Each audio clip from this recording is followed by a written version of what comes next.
میاوالی میں سردیوں میں بھی بھیک مانگنے کے لیے بچوں کا استعمال، شہری نے فوری کارروائی کرائی۔ لاہور کے لیے روانگی کے دوران اینکر محمد دانیال بن سعید نے میاوالی میں سخت سردیوں کے دوران بچوں اور خواتین کو بھیک مانگتے ہوئے دیکھا۔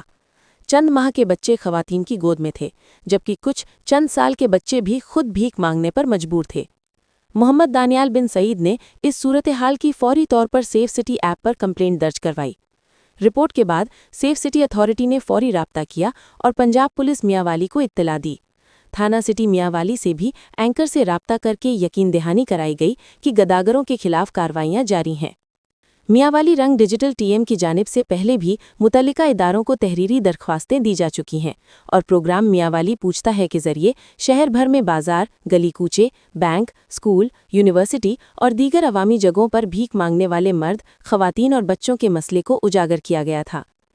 محمد دانیال بن سعید کا کہنا ہے کہ یہ بچے ہمارے ملک کا مستقبل ہیں، ہمیں انہیں محفوظ ماحول اور تعلیم دینے میں مدد کرنی چاہیے، نہ کہ انہیں بھیک مافیا کے اندھیروں میں چھوڑ دینا چاہیے، جہاں یہ خطرناک مجرم بھی بن سکتے ہیں۔ یہ اقدام شہری شعور اور اداروں کی فوری کارروائی کی ایک مثبت مثال ہے، جو بچوں کے تحفظ اور بھیک مافیا کے خاتمے کے لیے مؤثر ثابت ہو سکتی ہے۔